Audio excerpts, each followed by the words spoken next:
নমস্কার, 7 EPIC news নেটওয়ার্কে আপনাদের স্বাগত। ফের প্রকাশ্যে চলছে অবৈধভাবে পুকুর ভরাটের কাজ। ঘটনাস্থল খড়দহের জেলেপাড়া এলাকা। অভিযোগ, টিটাগড় পৌরসভার 16 নম্বর ওয়ার্ডের অন্তর্গত খড়দহের জেলেপাড়া এলাকায় রীতিমতো কুয়োর চাক বসিয়ে তার উপর মাটি দিয়ে ভরাটের কাজ চালানোর অভিযোগ উঠল জমি মাফিয়াদের বিরুদ্ধে। স্থানীয় বাসিন্দাদের কাছ থেকে এই ঘটনার খবর জানতে পারা মাত্রই ঘটনাস্থলে পৌঁছন আমাদের প্রতিনিধি রাজা দে। কর্মীদের দিয়ে পুকুর ভরাটের ছবিও ধরা পড়ে আমাদের ক্যামেরায়। আর যে সমস্ত কর্মীরা পুকুর ভরাটের কাজ করছিল, সংবাদ মাধ্যমের ক্যামেরা দেখা মাত্রই ঘটনাস্থল থেকে পালিয়ে যায় তারা। তবে সে সময় ঘটনাস্থলে উপস্থিত ছিলেন জমি মাফিয়াদের ঘনিষ্ঠ এক ব্যক্তি, যিনি অবৈধভাবে এই পুকুর ভরাটের কাজের তদারকি করছিলেন।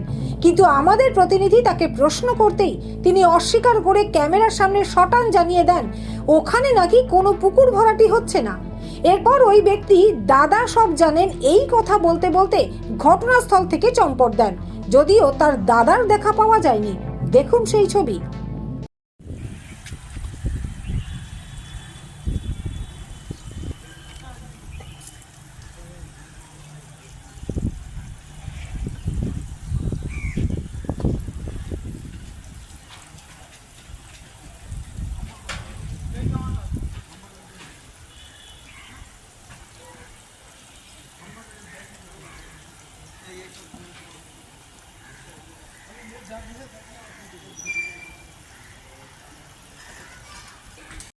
আরে সে তো ভেঙে চলে এসছে জমিতে। কোথায় জমি চলে এসছে? এই তো দেখাচ্ছি আমরা। মানে আপনারা পুকুর ভরাট করছেন তো? ওইখান থেকে ওইটা না পুকুর ভরাট করছেন তো? না পুকুর ভরাট করছেন তো? না, পুকুর ভরাট তো হচ্ছে। কি করছেন এটা? এটা পুকুর ভরাট হচ্ছে। কি করছেন? হ্যাঁ, এই রাস্তার মধ্যে যাচ্ছে। না, শুনুন, চলে যাচ্ছেন কেন? শুনুন ওই দাদা আসছে, দাদার সাথে। না, কোন দাদা? না না, আপনি শুনুন না। আমি কেন শুনতে যাবো? দাদা আসছে, দাদার সাথে কথা। তা আপনি তো বললেন পুকুর ভরাট হচ্ছে না। এরপরেই প্রকাশ্যে বেআইনিভাবে পুকুর ভরাটের বিষয়টি নিয়ে কথা বলা হয় খোদ টিটাগড় পৌরসভার পৌরপ্রধান কমলেশ্বরের সাথে। তিনি জানালেন, সবেমাত্র এলাকার মানুষের কাছ থেকে পুকুর ভরাটের ছবি তার কাছে এসেছে। টিটাগড় পৌরসভা এলাকায় কোনো রকম পুকুর ভরাট হতে দেওয়া যাবে না। তদন্ত করে ঘটনার উপযুক্ত ব্যবস্থা নেওয়া হবে। এইমাত্র এই ছবিটা আমার কাছে এসে ওখানকার মানুষ আমাকে পাঠিয়েছে হোয়াটসঅ্যাপ করে।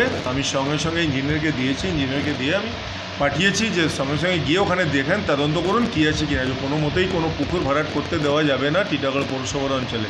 আপনাকে এই বিশ্বাসটা আমি আপনার সামনে বললাম, ঠিক আছে? পৌরসভা পক্ষ থেকে আমি এই বিশ্বাসটা দিলাম যে কোনো মতেই কোনো পুকুর ভরাট করা চলবে না। টিটাগড় পৌরসভা অঞ্চলে কোনো পুকুর ভরাট হচ্ছে না, হতেও দেওয়া যাবে না। আমি ইঞ্জিনিয়ারকে পাঠিয়েছিও, তদন্ত করে আসুক, তারপর আমরা দেখছি। রাজাদের রিপোর্ট, 7 এবিক নিউজ নেটওয়ার্ক। আরও বিভিন্ন খবরের আপডেট জানতে হলে অবশ্যই সাবস্ক্রাইব করুন 7 এবিক নিউজ নেটওয়ার্ক চ্যানেলটি, কারণ আপনাদের একটা সাবস্ক্রিপশন আমাদের কাছে অত্যন্ত মূল্যবান। জয় হিন্দ।